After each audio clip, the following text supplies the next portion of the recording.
Good evening, and welcome back to tonight's broadcast. The border between the United States and Mexico stretches for nearly 2,000 miles. Along it are crowded cities, tiny towns, lonely highways, ranches, deserts, mountains, and miles of places where, after sunset, you can travel a very long way without seeing another person. Tonight, I have three stories sent in from people who live or once lived along that border. Our first story comes from a woman in Zapata, Texas, who says that for most of her life, she never thought twice about being home alone. One night changed that. Here's Maria's story. Hi, tonight's broadcast. You can call me Maria. I'm 34 now, and I was born and raised in Zapata, Texas. If you've never been there, it's a small town south of Laredo, not far from the Mexican border.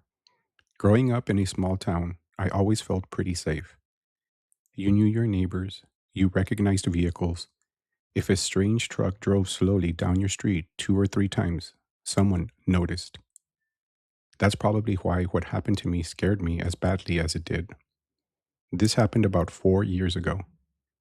At the time, my husband and I were living in a small brick house that we had bought a couple of years earlier. Nothing fancy. 3 bedrooms, a little backyard, chain linked fence, and a carport. My husband worked nights. Usually, that didn't bother me. I'd come home from work, make dinner, watch television for a while, and eventually fall asleep with the TV running. I had done it hundreds of times. The night this happened was in August. I remember because it had been one of those ridiculously hot South Texas days where the air still feels warm at 10 o'clock at night. My husband left for work around 7. I ate dinner, talked to my sister on the phone for a while, and then sat at the kitchen table finishing some paperwork. Sometime around 11:20, I decided I was done. I checked the front door, locked. Back door, locked. Then I turned off the kitchen lights and went into the living room. I had been sitting there maybe 10 minutes when I heard something. It was very soft, a metallic sound. I muted the television. Nothing. I waited. Then I heard it again. My front doorknob moved. Not somebody knocking, not somebody accidentally bumping the door. Someone was turning the knob. I remember actually smiling at first because I thought my husband had come home early. I stood up. Then I remembered something. My husband had texted me maybe 20 minutes earlier. He had said they were shorthanded and he probably won't be home until after 2. I grabbed my phone and checked. The message was still there. I stared at it. Then the knob turned again, this time harder. I couldn't move. There was a little space between one of the blinds where you could see part of the front porch. I thought about looking. Something in me said not to. Then someone knocked 3 times. Not loud, just softly. I didn't answer. Another 20 seconds went by. Then a man's voice said something. I couldn't understand it. It sounded like he might have said my name. I stayed completely quiet. He knocked again, this time harder. I grabbed my phone and started walking towards the hallway. That's when I heard him say something I understood perfectly. He said, "Come on, I know you're in there." Every hair on my arm stood up. I didn't recognize the voice. I ran into my bedroom and locked the door. I called 911. The dispatcher answered, and I whispered that someone was outside my house trying to get in. She said if I could see him, and I said no. Then she asked the question that really scared me. Do you know if there's more than one person? I hadn't even considered that. I told her I didn't know. She told me deputies were on the way and asked me to stay on the phone. For maybe a minute, nothing happened. Then I heard footsteps outside my bedroom window. I knew exactly what I was hearing because there were some loose, decorative rocks along the side of the house. He had walked around the house. I could hear him moving slowly. Then he stopped outside my window. I was sitting on the floor beside my bed. I don't think I've ever been that scared in my life. The dispatcher kept talking to me. Then, something touched the glass. I covered my mouth, and then there was another tap. Then another. The blinds were completely closed. I couldn't see him. And I'm glad I couldn't, because I don't think I wanted to see the face of whoever was standing inches from my bedroom window. After a few seconds, the footsteps started again. He continued around towards the backyard. Then I heard the chain link gate rattle. My backyard gate had a latch, but we didn't use a padlock at the time. I heard it again. That's when I started crying, because now he was inside the backyard. The dispatcher kept telling me deputies were close. Then my back doorknob started moving. He tried it once, then again, then harder. The door shook. Suddenly, I heard a huge bang against it. He had either kicked it or thrown his shoulder into it. Another bang. I remember thinking that if the door opened, there was nothing between him and my bedroom except a short hallway. Then, everything stopped. Complete silence. About 30 seconds later, I saw red and blue lights flashing through my bedroom blinds. The dispatcher told me deputies had arrived. I stayed inside the bedroom until the officer came to the front door and the dispatcher confirmed it was safe. They searched everywhere: the backyard, the alley, the neighboring yards. They didn't find anyone. One deputy asked me exactly what the man had said. When I repeated, "I know you're in there," his expression changed. That bothered me, because it meant he knew this wasn't somebody who had simply gone to the wrong house. The next morning, we looked around the property. There were shoe prints in the dirt by the back gate. There was also marks on the back door where someone had hit it. But the thing that bothered me most was outside my bedroom. The ground underneath my window was soft because we'd watered recently. There were clear shoe prints there. Whoever had been outside didn't just walk past my bedroom. He had stood there for a while. We installed cameras a few days later. We also added motion lights and locks to both gates. Nothing like that ever happened again. We never found out who the man was. I don't know if he wanted to rob the house. I don't know if he was drunk. I don't know if he had watched my husband leave and realized I was alone. That possibility bothered me the most, because it meant maybe it wasn't random. Maybe he had been watching the house before I ever heard the doorknob move. We don't live there anymore. And to this day, whenever I'm home alone at night, I check every door at least twice, sometimes 3 times. And if somebody knocks unexpectedly at dark, I don't go near the window, because I can still remember sitting on the bedroom floor, listening to someone standing on the other side of the glass. Our next story comes from Ivan in El Paso. Ivan told me he's driven across Texas, Arizona, and New Mexico more times than he can remember. Until this happened, he said being stranded on a highway was inconvenient. Now, it's something he fears. Here's Ivan's story. My name is Ivan. I'm 42 and I live in El Paso. For work, I used to travel a lot between Texas and Arizona. I've driven Interstate 10 so many times that there are sections of the highway I could probably recognize with my eyes closed. This happened a couple of years ago while I was driving home from Phoenix. I had left later than I intended. By the time I got into New Mexico, the sun was starting to go down. I was driving an older pickup back then. It had a lot of miles, but I took care of it. Maybe 40 miles outside Lordsburg, I noticed the temperature gauge climbing. A few minutes later, it was almost in the red. I pulled onto the shoulder, and when I opened the hood, steam came out. Great, I thought. I had water with me, but I wasn't about to open the radiator while it was hot, so I waited. I checked my phone, 1 bar, then nothing. I tried making a call, but it failed. If you've ever driven that stretch, you know how empty it can feel. Deserts on both sides, mountains in the distance, very few buildings. Cars would pass occasionally, but nobody stopped. Maybe 30 or 40 minutes went by.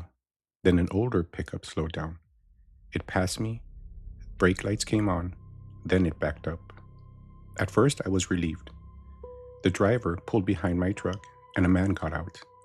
He looked like he was somewhere in his 50s. He asked what happened, and I told him the truck overheated. He looked under the hood and said he knew a little about engines. Everything seemed normal. He offered me a bottle of water, and I thanked him but told him I had some. Then he started asking questions. Where are you headed? El Paso. You live there? Yeah. You coming from Phoenix? I said yes. Then he asked if I was traveling alone. That question didn't immediately scare me, but I remember thinking, why does that matter? I said my family was expecting me. That wasn't entirely true. I was single at the time and nobody was actually waiting for me. But something told me not to say that. He walked around my truck. Then he noticed the black equipment case behind the passenger seat. I work with photography and video equipment, and I had several expensive pieces with me. He tapped on the window. What's in there? I said work stuff. He asked if it was expensive. That's when I started getting uncomfortable. I laughed it off and said, not really. Then he offered to give me a ride into Lordsburg. I thanked him and said I'd wait for the engine to cool first. He didn't like the answer. He said there wasn't any reason to sit out there for another hour. Then he suggested something weird. He said we should load my bags and equipment into his truck so we could leave mine behind. I said no. He insisted. Your stuff might get stolen sitting out here. That's almost funny now, because I think stealing my stuff was exactly what he was planning. I told him roadside assistance already had my location. Another lie. He stared at me, thought you didn't have service. That's when everything changed, because I realized he remembered exactly what I told him. I said the call had gone through before I lost signal. He didn't say anything. Then he walked towards his pickup. For a moment, I thought he was leaving. Instead, he opened the passenger door. I couldn't see what he was doing inside. That's when I got genuinely scared. I walked back towards my truck and positioned myself near the driver's door. My keys were already in my pocket. The man closed his passenger door and walked back. He wasn't smiling anymore. He told me again that I needed to come with him, not suggested, told. I said, no, I'm good. He looked down the highway, then back at me, and said, you don't want to be stuck out here after dark. Something about the way he said it sounded like a threat than advice. I had this terrible feeling that I had made a mistake letting him stop. Then headlights appeared behind us. A vehicle was approaching. At first, I thought it would simply pass. Instead, it slowed. It was a large SUV. The driver flashed his lights. The man standing beside me looked toward it. His entire attitude changed instantly. All right, he said, good luck. He went back to his pickup. Within seconds, he pulled onto the highway and sped away. The SUV stopped. It was an older couple. They asked if I needed help, and I told them yes. And I told them what had just happened. The husband said something I'll never forget. He said, that truck passed us about 20 minutes ago going in the other direction. Think about that. The man had apparently turned around. He didn't just happen to come across me. He had seen me stranded and came back. The couple stayed until a state trooper eventually arrived. I described the truck and the man, and the trooper didn't tell me much, but he said there had been complaints involving theft from stranded motorists in parts of southwestern New Mexico. He couldn't say whether this guy was connected. Maybe he wasn't. Maybe everything was innocent. But I don't believe that. I kept thinking about the questions. Are you alone? Where do you live? What's in the case? Then the insistence that I put everything I owned inside his truck. And most of all, the fact that when another vehicle stopped, he couldn't get away fast enough. I eventually got my truck running again and made it home that night. I don't drive that route without water, tools, a battery pack, and a satellite emergency device anymore. But the biggest change is this. I used to think that if you were stranded somewhere and another person stopped, you'd gotten lucky. Now, I know sometimes the person who stops might be the person you need to be afraid of. Our final story comes from Luis. He grew up in northern Mexico hearing warnings from his grandparents about things that supposedly wandered the mountains after dark. He didn't believe them until a camping trip in Chihuahua gave him a reason to reconsider. Here's Luis's story. Hello, tonight's broadcast. My name is Luis. I'm originally from Chihuahua, Mexico, although I live in Texas now. Before I tell you what happened, I should explain something about my grandfather. My grandfather believed in things I didn't: ghosts, spirits, signs, and especially old stories people from northern Mexico grew up hearing. One of those stories was about La Lechuza. When I was a kid, he told me there were things in the mountains that looked like birds, but weren't really birds. According to him, if you ever heard something calling you from outside at night, you didn't answer, you didn't whistle at it, and you definitely didn't follow it. I thought it was just something grandparents told kids to stop them from wandering outside after dark. This story happened when I was 24. Two friends and I went camping in the mountains west of Chihuahua. It wasn't an official campground. One of my friends knew the area, and we'd camped there before. We drove in during the afternoon. Beautiful place, pine trees everywhere, cold air, no traffic, no nearby houses. By sunset, we had the campsite set up.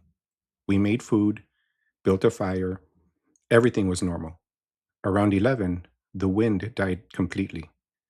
That's one detail I remember extremely well.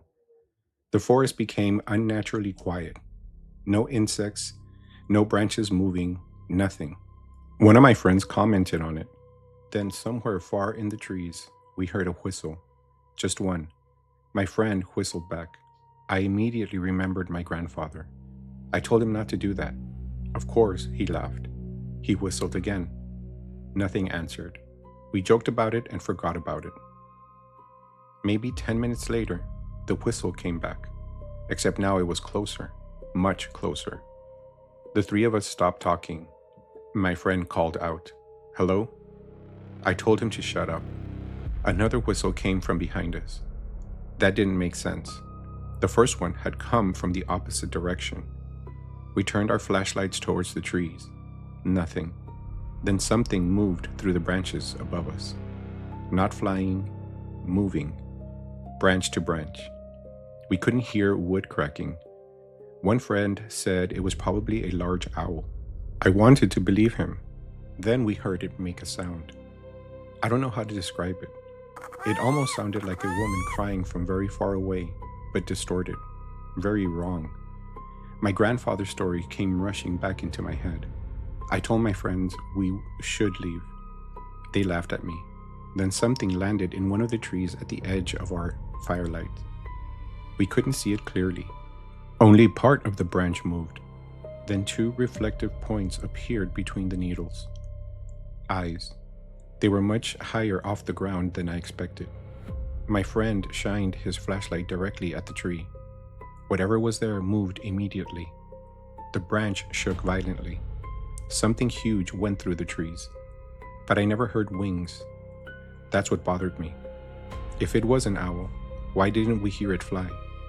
A few minutes later, we heard scratching behind our tent. We turned, and there was nothing. Then scratching behind the cooler. Still nothing. Every time we looked towards the sound, it moved somewhere else. Finally, my friend, who had been joking, stopped laughing. He said, "We're leaving." We didn't pack properly. We threw everything into the back of the truck: tent, sleeping bags, cooler, whatever we could grab. As we were loading, that crying sound started again. This time, it came from the road we needed to take out. We stood there staring into the darkness. Something was ahead of us. My friend started the truck. We got inside. As soon as the headlights came on, something crossed the dirt road maybe 50 yards ahead. It happened quickly. I couldn't tell you exactly what I saw. Something pale, something very large. At first, it looked like a bird. Then, for just a second, it looked too tall. That's the best way I could describe it. Too tall. My friends slammed the truck into reverse. We nearly backed into a tree. Then, whatever was in the road disappeared into the forest. We drove fast. None of us talked. About 10 minutes later, I looked at the passenger mirror. Something white flashed between the trees. I told myself it was moonlight. Another minute passed. Again, white, between the trees. keeping pace with us. We were probably doing 40 miles an hour on a dirt road. Whatever I was seeing shouldn't have been able to stay behind us. I stopped looking. We eventually reached pavement. The moment we did, everything stopped. No whistle, no crying, nothing following us. We drove all the way back without saying much. The next morning, I went to see my grandfather. I didn't tell him what I thought it was. I just described what happened: the whistling, the crying, the tree, the pale thing crossing the road. He sat quietly while I spoke. Then he asked, "Who whistled first?" I told him my friend had. My grandfather nodded. Then he asked if anything followed us out of the mountains. I said I thought I saw something had. He stared at me for a few seconds. Then he told me something I still think about. "You were lucky it stopped following." That was all. I asked him what he thought it was. He refused to answer. A few months later, my friends wanted to camp again. I went camping with them, but not there. I've never returned to that spot. Maybe it was an owl. Maybe sounds behave strangely in mountains. Maybe fear made three grown men convince themselves that they saw something that wasn't really there.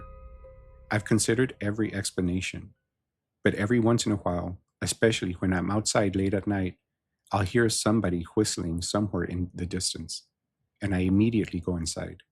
I don't answer. I don't whistle back. Because whether my grandfather's stories were real or not, there are some invitations I don't think you should ever accept. Fear can sometimes be irrational. Sometimes our imaginations get the better of us. But sometimes, fear is the part of us that notices danger before the rest of our mind catches up. So if you're listening tonight from somewhere along the border from Texas, New Mexico, Arizona, or California, or from the other side in Mexico, I'd like to hear your story. Maybe something happened on a lonely highway, at a ranch, while camping, during a night shift, or maybe something happened years ago that you've never been able to explain. Email me at tonightsbroadcast77@gmail.com. Your story might become part of a future broadcast. And remember, keep your doors locked, keep your phone charged, and be careful who you trust when you're alone. And maybe, if you hear someone whistle from somewhere deep in the darkness, just keep walking until the shadows call again. Good night.